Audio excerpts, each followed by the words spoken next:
Hello students, good morning. Today we are going to read our fourth chapter, that is Three Dolls. Conversation is an art, but taking to the anyone may be a problem. One should know when and whom to talk and when and what not. These short story based has the teachings of grand mother what does she teach. मतलब ये conversation art की तरफ से है कि कोई problem आती है बात करने से, तो उस बात करने में सामने वाले को एक समझ होती है क्या क्या बोलना है, कब क्या नहीं बोलना है, और इसमें कुछ जो टीचिंग्स दी गई ग्रैंड मदर की थ्रू वो आज अपन पढ़ेंगे। जैसे उनने जो टीचिंग दी होगी, तो वे वाला एक प्रिया है, ग्रैंड मदर उसकी माँ है, और कुछ लोग हैं। तो प्रिया को सब लोग प्यार करते हैं क्योंकि वो सबसे, चाहे वो छोटा आदमी हो, चाहे बड़ा आदमी हो, चाहे वो काम वाला हो, चाहे वो कोई भी हो, साफ़ सफाई करने वाला हो, हर किसी से है ना अच्छे से प्यार से बात करती है। वो सबकी लाडली है। तो ये करती है, जो भी इसके पास होता है तो वो है ना जो भी गरीब होता है या उससे कोई कुछ मांगता है तो वो उसे दे देती है। मैं आपको शॉर्ट में समझा रही हूँ। तो वो उसे दे देती है, चाहे वो कोई भी हो। और उससे कोई कुछ पूछता है कि तुम कहाँ जा रही हो, कैसे, क्योंकि वो हर किसी की प्यारी सबसे बहुत प्यार से बात करती है, तो वो सबको ना कुछ अपना देती है। जो भी उससे कुछ मांगता है कि मुझे कुछ खाने दे दो, मेरे पास ये पैसे नहीं है, मेरे पास कुछ नहीं है, तो वो उसे दे देती है। एक दिन क्या हुआ, उसकी मम्मा ने है ना कुछ मतलब स्वीट्स और क्लोथ्स दिए थे कि आपको ना आंटी को जाके देने, उनकी कोई आंटी होंगी, उनको जाके देने। मगर वो रास्ते में जब जा रहे तो उसे स्ट्रेंजर मिला, मतलब कोई अनजान इंसान मिला जो बहुत भूखा था। उसके पास कुछ नहीं, उसके बच्चों के पास कुछ नहीं था पहनने, उसके बच्चों को कभी कुछ मतलब मिला नहीं था, और ये फेस्टिव का सीज़न था।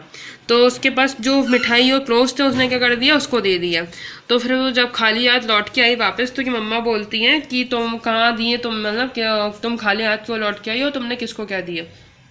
तो बताती कि मैंने ऐसा ऐसा करा कि उसने ना बहुत मन से, बहुत महीनों से, बहुत सालों से कुछ खाया नहीं था, उसके बच्चों को ना कपड़े नहीं थे, तो मैंने उसको वो दोनों चीज़ें दे दी हैं, और मैं ना आंटी को फिर कभी देने चली जाऊँगी। तो जो उसकी मम्मा उसको बहुत तेज़ डांटती है कि why did you give him cloth, मतलब तुमने उसको क्यों दिया, उसको वो एक थप्पड़ भी मारती हैं। तो रोते रोते अपनी दादी माँ के पास चली जाती है। तो दादी माँ से बोलती है कि मम्मा मेरे साथ ऐसा क्यों करती हैं, अनोइंग फील क्यों करती हैं, मतलब अनजान जैसा, मैंने क्या गलत करा। तो उसकी दादी माँ 3 डॉल्स लेके आती हैं। उसे 3 डॉल्स में वो कहती हैं कि तुम करो, 3 डॉल्स में अपन एक मतलब एक गेम खेलते हैं, उससे करेंगे। Grandma brought 3 dolls them to the game. Priya said thread through the ears of the dolls. He asked her. Priya did the right way. To her surprise, the thread passed through and through the ears of the first doll.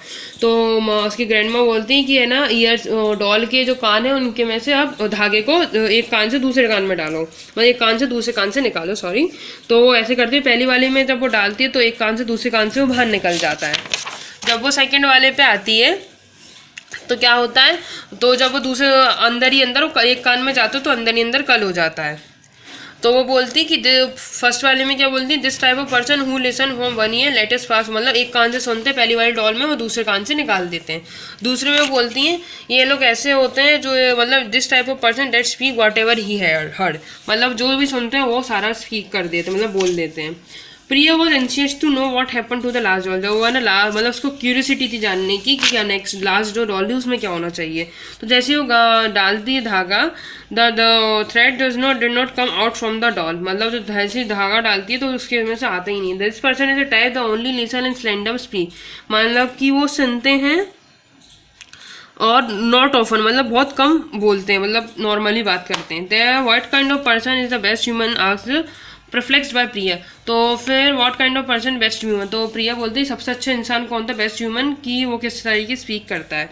तो grandma 4th doll लेके आती है और question will be answered by the 4th doll, ठीक है ना। उसकी grandma बोलती है Priya force in the thread through the ear it popped out from the other. तो जैसे प्रिया ने है ना उसका कान में धागा डाला तो दूसरी जगह से फिर आ गया। तो दादी माँ बोलती है फिर दोबारा तुम करो। तो प्रिया ने फिर डाला तो फिर वो कहाँ से निकल के आ गया, धागा उसके मुँह से बाहर निकल के आ गया। तो उसकी दादी माँ बोलती एक और बार। तो प्रिया फिर डालती है मतलब खाना बोलती, सॉरी, प्रिया फिर डालती है धागा, तो क्या बोलती है through out the year and did not come out at all, मतलब फिर वो बाहर नहीं आया। तो उसकी दादी माँ बोलती है this is the best kind of a person said grandma, it is one who knows what to hear what when to talk and when to keep silent, कि ये सबसे अच्छा पर्सन होता है कि उसको पता होता है कि वो कब सुनना चाहिए, क्या सुनना चाहिए, कब बात करना चाहिए, क्या बात करना चाहिए, हमें कब चुप रहना चाहिए और क्यों रहना चाहिए। Grandma smile at Priya and there was a moment of silence. तो ग्रैंडमा स्माइल करती है प्रिया के लिए और वहाँ पे एकदम शांति हो जाती है। प्रिया अपनी ट्विंकल लाइट से बहुत अच्छे से ग्रैंडमा का जो मैसेज दिया गया है उसको समझती है। From that day, Priya spoke only when he required, kept a stranger at a bay and lost nothing to anyone anymore. तो फिर उस दिन से प्रिया है ना उनकी बात समझ लेती है कि किससे क्या बात करनी चाहिए और स्ट्रेंजर्स को दूर रखना चाहिए और किसी का कोई मतलब नहीं रखना चाहिए। तो अपने को इस वो चैप्टर से क्या मोरल मिलता है, one must know when to speak when not to, what to hear and what not to. कि है ना ये मस्त सबको मतलब एक इंसान को ये पता होना चाहिए कि हमें क्या बोलना है, कब बोलना है और कब नहीं बोलना है, और क्या सुनना है और क्या नहीं सुनना है।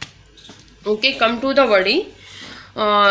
शाइन और सेंटर ऑफ अटेंशन मतलब सबका लाडला होना, प्यारा होना सबका। वाईएस मतलब प्रेफरेंस, प्रेफरेंस करना। अनइजीनेस मतलब कोई चीज़ कंफर्टेबल ना होना। एटलाइन डिटेल में होना चीज़। Stereotype oversimplified compressions. Disadvantage bad quality. Wailing making mournful cry. Interference मतलब किसी चीज़ को इंटरफेयर करना। सलेंडम no often at away far away. Okay, I hope आपको चैप्टर समझ में आ गया होगा और जो उसके क्वेश्चन आंसर है ग्रामर सेक्शन में आपको पीडीएफ के थ्रू शेयर कर दूंगी। Thank you and have a nice day.